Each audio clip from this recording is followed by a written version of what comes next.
కాళేశ్వరం ప్రాజెక్టుపై power point presentation తర్వాత irrigation శాఖ మంత్రి ఉత్తమ్ ఏమన్నారో విందాం.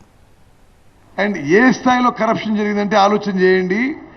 ఒకటే ఉదాహరణ ఇస్తున్నావు. This Medigadda barrage tender was given at 1800 crores.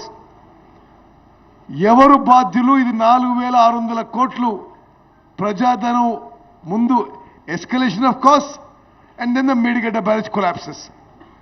అంటే this is just not this. నేను ఇప్పుడు 2 months అయింది ఇరిగేషన్ మినిస్టర్ అయ్యి. ఏ వర్క్ చూసినా 100 రూపాయలు టెండర్ పిలుస్తారు, ఆ తర్వాత దాన్ని 500 రూపాయలు చేస్తారు. ఇది ఒక భారీ కుంభకోణం. తప్పనిసరిగా క్యాబినెట్లో చర్చించి ఇది క్రిమినల్ ఇన్వెస్టిగేషన్ కూడా ముందుకు పోతామని చెప్పి నేను మనవి చేస్తున్నాను. ఎర్రవల్లి సింగ్ గారు,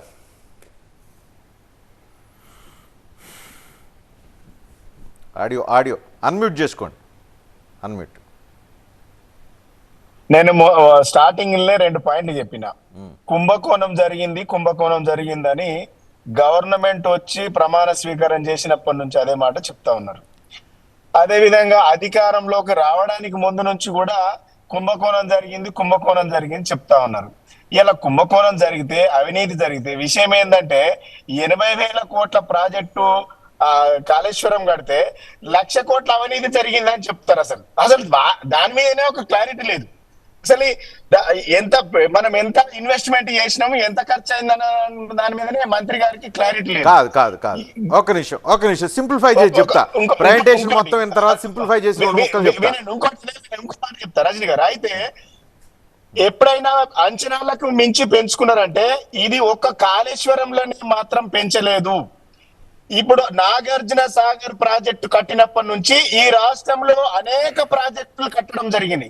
ఆ ప్రాజెక్టులలో మీరు ఒక్కసారి రివ్యూ చేసుకుంటే కాంగ్రెస్ పార్టీ హయాంలో జరిగినటువంటి దాదాపుగా 16 ప్రాజెక్టులు, అంటే 50 ఏళ్ళ 16 ప్రాజెక్టులలో దాదాపుగా అన్ని ప్రాజెక్టులు కూడా అంచనాలకు మించి పెంచుకున్నారన్న సంగతి గుర్తుపెట్టుకోవాలి.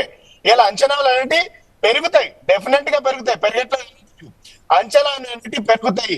ఇలా కాంగ్రెస్ హయాంలో జరిగినటువంటి ప్రాజెక్టులలో కూడా అంచనాలు ఎంత పెరిగినాయో కూడా ఒక్కసారి ఉత్తమ్ కుమార్ రెడ్డి గారు చూసుకొని మాట్లాడితే బాగుంటది. డెఫినెట్ గా అవినీతి జరిగింది అంటారు కదా. ఇలా ఏసీబీకి ఇస్తారా, సిబిఐకి ఇస్తారా?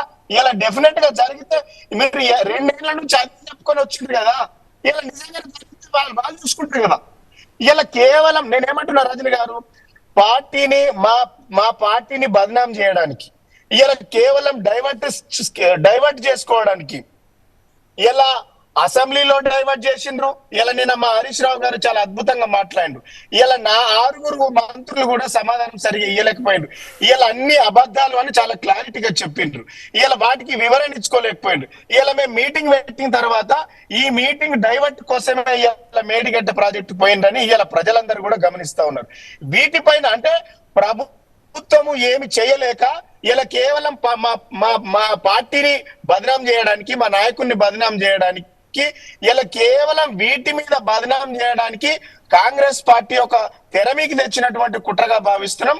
డెఫినెట్ గా మాకంటే గొప్పగా చేసి ప్రజల నుంచి మన్ననలు పొందాలని మీ ద్వారా నేను కాంగ్రెస్ పార్టీ నాయకత్వాన్ని చెప్తా ఉన్నాను. తప్పు అంటున్నారు కానీ చూపించలేకపోతున్నారు. ఇప్పుడు 4 సంవత్సరాల తర్వాత 4 పిల్లర్లకు బొక్క పడిందంటే 8 సంవత్సరాల తర్వాత 8 పిల్లర్లకు బొక్క, 12 పిల్లర్లకు బొక్క. అంటే పిల్లర్లు కూలుతాయి అన్నట్ట, కూలితే అవినీతి కాదన్నట్ట, అది అవినీతి జరగనట్ట. పిల్లర్లు మీరు 1,00,000 కోట్లు 89,000 కోట్లని వారంటారు. According to CAG report 1.49 lakhs. ఇందాక రేవంత్ రెడ్డి సమక్షంలోనే ఇంజనీరింగ్ అధికారి చెప్పింది 94,000 కోట్ల రూపాయలు ఇప్పటి వరకు ఖర్చు పెట్టింది. ఇంకా ఇవ్వాల్సింది 94,000, 3,000 కోట్ల రూపాయలు ఇంకా బిల్లులు పెండింగ్ ఉన్నాయి. దాని పాటు మల్లంపల్లితో పాటు మల్లన్న సాగర్ పెండింగ్ లో ఉంది. ప్రతిపాదిత ప్రాజెక్టులో ఇంకా 35,000 కోట్ల రూపాయల పైచిలకు ఖర్చు చేయలేదు.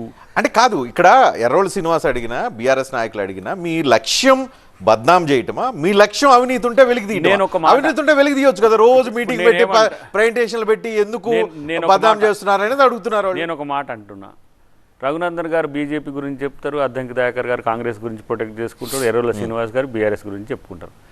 ప్రాజెక్టు కుంగిపోతే ఏమనుకుంటున్నారు ప్రజలు? మీలాంటి వాళ్ళు అవినీతి అనుకుంటుండ్రా, బీఆర్ఎస్ మీద బదనాం అనుకుంటుండ్రా?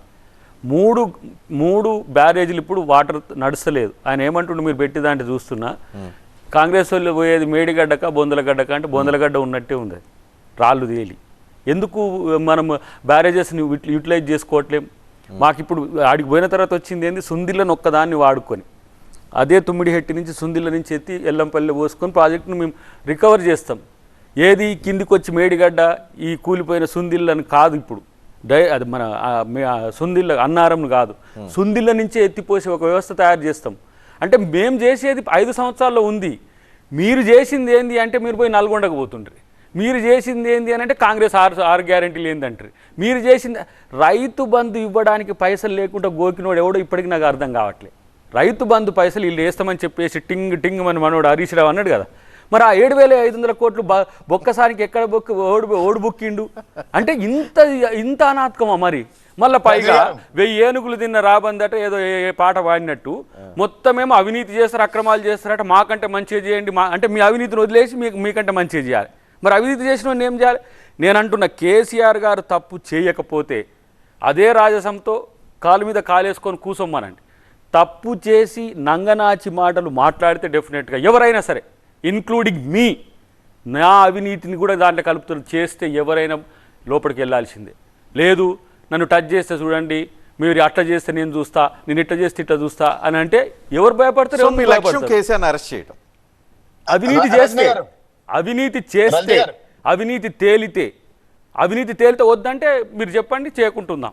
రేపు రోజు మీటింగ్ పెట్టి తిడుతూ ఉంటారా? అరే నేనేమంటున్నా, ఈ రోజు పవర్ పాయింట్ నేను ఇలా అసెంబ్లీలో పవర్ పాయింట్ ప్రజెంటేషన్ ఉన్నది. ఒక ప్రతిపక్ష నేతవైతే వచ్చి ఇక్కడ సమాధానం చెప్పు. మీరు చెప్పిన మహా యంత్రంగా భావించిన కాళేశ్వరం గురించి మీరు ఏది మన పవర్ పాయింట్ ప్రజెంటేషన్ మీకు మాకు అప్పుడు ఇవ్వలేదు కదా, మీకు ఒక స్క్రీన్ ఇస్తాం, ఒక రోజు మొత్తం చెప్పండి ఎట్లా కాళేశ్వరం కట్టినరో, ఎట్లా కోటి ఎకరాలకు నీళ్ళు ఇచ్చిరో చెప్పండి. అట్లనే నల్గొండకి ఎందుకు కట్టలేదో కూడా చెప్పాలి కదా. మీరు ప్రశ్నిస్తారట, మీరు చేయని తప్పును ప్రశ్నిస్తే, మీరు చేసిన తప్పును ప్రశ్నిస్తే తప్పట, కానీ అవినీతి చేస్తే ప్రశ్నించొద్దట. మీరు అవినీతిని అంతా మీరు ఏంది సత్యహరిచంద్రుని చిన్న కొడుకు లెక్క మాట్లాడితే, మీరు చేసిన అవినీతి మీద మేము ప్రశ్నిస్తే మీకెందుకు? గారు కేసీఆర్ గారు చేయలేదండి, ఎవరో ఎల్లేవో మళ్ళీ చేస్తాడు కదా, వాళ్ళు కూడా పట్టుకోవద్దా? మేము అవినీతిని చేస్తే ప్రశ్నించొద్దు అని మేము అంటలేం. ఈ మాట దాదాపుగా 2 సంవత్సరాల నుంచి చెప్తున్నారు మీరు. అదే మాటలు చెప్పి ఇవాళ మీరు అధికారంలోకి వచ్చిండ్రు.